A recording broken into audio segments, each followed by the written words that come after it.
So we're in most recently the parking garage, but a warehouse area of Erie Malleable Iron, originally built in the 1880s. It was a foundry, dirty, hard, heavy work. The majority of the employees in those early days were immigrants because nobody else wanted to do the kind of work that was required here because it was hard work. It operated for almost 100 years and closed in the 1980s. Then it was purchased by Modern Industries, and whatever their intent was for the property, it never came to fruition. We recently purchased it in March of 2021 for $375,000. Our original thought was that we would have to demolish everything. But our hope is that we can save some of the building and some of the history. What we didn't anticipate was the enormity of the cleanup work and the cost that was related to that. We have taken out to date almost 800 barrels of various toxins and oils and sludge, 240 large plastic totes of similar ridiculous amounts of oil and sludge, PCBs, asbestos everywhere, as we said, from the roof all the way down, and 3 floors of coal ash that also needs to be disposed of properly. Once we do all of that, we can then do demolition. On the east side of the building, which housed a 4-story office building, this was indoor parking in the later years. In fact, we've talked to some former employees who used to park here. They actually had to cover their cars with blankets to keep the dust off of them because there was so much dust coming off all the equipment. And behind me is where all the power generation was. So we'll walk through all of that, and I'll give you a sense of what this side looked like. We hope to salvage the office building and parts of this wide open area and create first-class office space. Ideally, about 60,000 square feet of office space will be here in the very near future. This room is actually here just to house the incinerator. It has catacombs or catwalks around the entire thing on both sides, and then over here is a very narrow, very steep stairway going up to the oven openings on each level. There is an oven opening where they filled it with probably coal and created a lot of really intense heat in here. Okay, so we call this area our coal corner for obvious reasons. It has coal dust from this wall to my left all the way to this far wall over there. This goes up 2 more stories. The next 2 stories up aren't, fortunately, quite as long as these, but each one has large piles of coal dust. So this is the 2nd floor of our coal corner.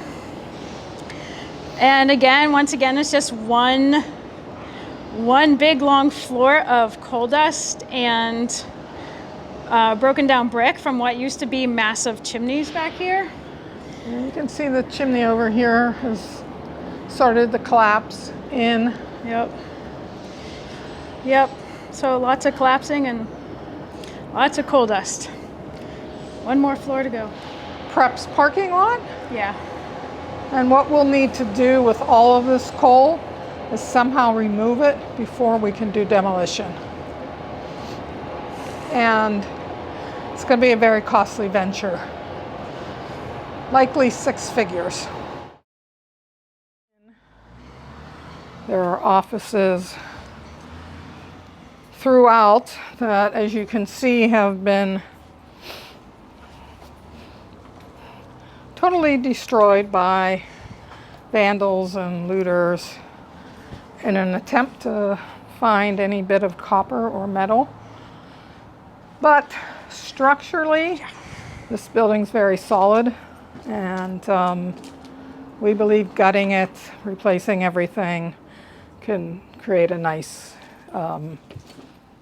office complex. We think the HR office and finance are in here, just based on the paperwork we've found.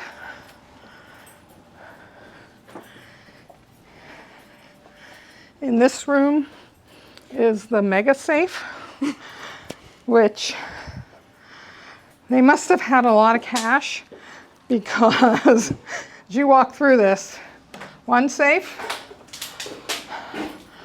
second safe, this one is still locked.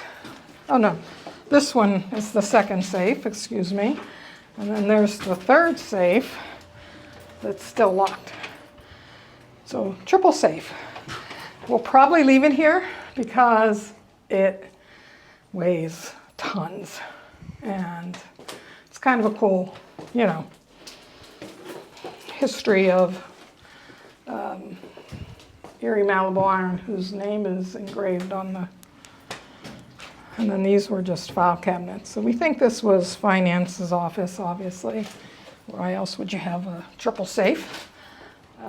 4 stories here and 2 stories of the attached area will create about 60 to 65,000 square feet of office space, training center, conference area. And then the rest of the area that all gets demoed to the west, we will rebuild into light industrial, maybe a food court for food trucks to come in. We'll use some of this old equipment as artwork, and there'll be a wall or an area of historical artifacts. So we'll honor the history of Erie Malibu iron, because it was in operation since the 1880s, but it won't look anything like this when it's done, thankfully. All right, I'm Justin Burek. I'm with Spartan Specialty Services Incorporated. We're an environmental company out of Newcastle, Pennsylvania. We've been contracted by AMO Environmental, James Bettison, for this project up here on Erie, 645 West 12th Street. We've been here since the beginning. We are especially a company for environmental work, such as this building here, which has been closed. The company previously here has left lots of undocumented drums, totes, containers, chemicals, and whatnot. So we've been searching through, identifying them, consolidating, and packaging them properly, and taking samples as necessary to handle these chemicals properly to get them disposed of at whatever landfill is able to accept it. So some of this stuff is non-hazardous, some of it is hazardous. We are able to identify that as we go. So right now we're sort of in a middle of the project. We've got a lot of the totes, drums, chemicals collected, brought to the front of the building, because they've been throughout this whole building under garbage, as you can see behind me. We were able to identify them and bring them to be visible. We've been able to sample them. And what we do when we sample them, we run the appropriate analysis necessary to get these approved at the landfill, which is what the landfill requires for approval.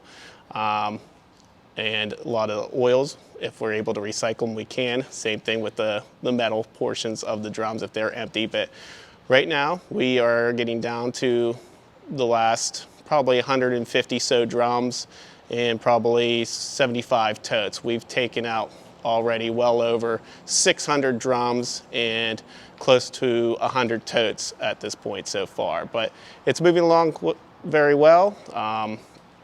We hope to have this probably completed within the next 2 weeks, but everything seems to be going very smoothly. It's just a matter of identifying and finding it in this mess. So. One of the things that's important as we go through and sift through the waste and sift through the chemicals that are here, we have to make sure that we understand what chemicals we have to make sure that they're being managed properly in accordance with all the applicable state, federal, local laws. So one of the things we'll go through, and what we really need a competent and experienced contractor that deals with these materials and deals with this type of work all the time, is to make sure that we're not mixing things together that should not be mixed together, that all of the different wastes are staged until we understand what they are, because understanding what they are dictates where they go, how they get disposed, what facility is permitted and licensed to accept these materials. So we're not sending materials to a wrong facility, and we're not trying to get them to take things that they're not permitted or allowed to take. So it's important to do thorough and complete testing on all of these different materials that we're finding, because we're not sure what they are. We don't know what's in here. We don't have much information or very limited information about what's there. So we'll go through, stage things separately, make sure we're separating everything so we know what's what, and collect all the samples that need to be collected as we're going through, understand what those results tell us, and then from there we're able to manage this material and able to find the right facility that's permitted to take this material, whether it be a hazardous landfill or a non-hazardous landfill. Another area of concern to focus on is obviously the walkway, the bridge across West 12th Street. There is potential for, again, asbestos-containing material and lead-based paint in there.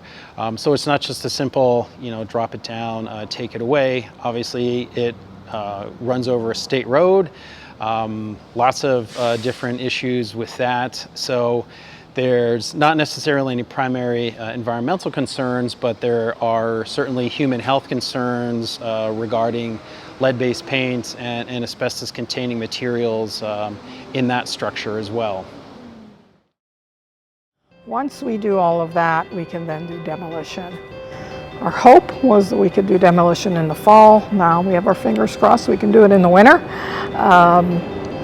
And then once that building to the west of us is demolished, we'll begin rehabbing the 4-story office building and some adjacent buildings to create first-class office space. Do some more environmental testing on the west side of the land, and then we will build ideally light manufacturing technology space. All told, we hope to have 150,000-60,000 square feet of quality, modern, attractive space for businesses.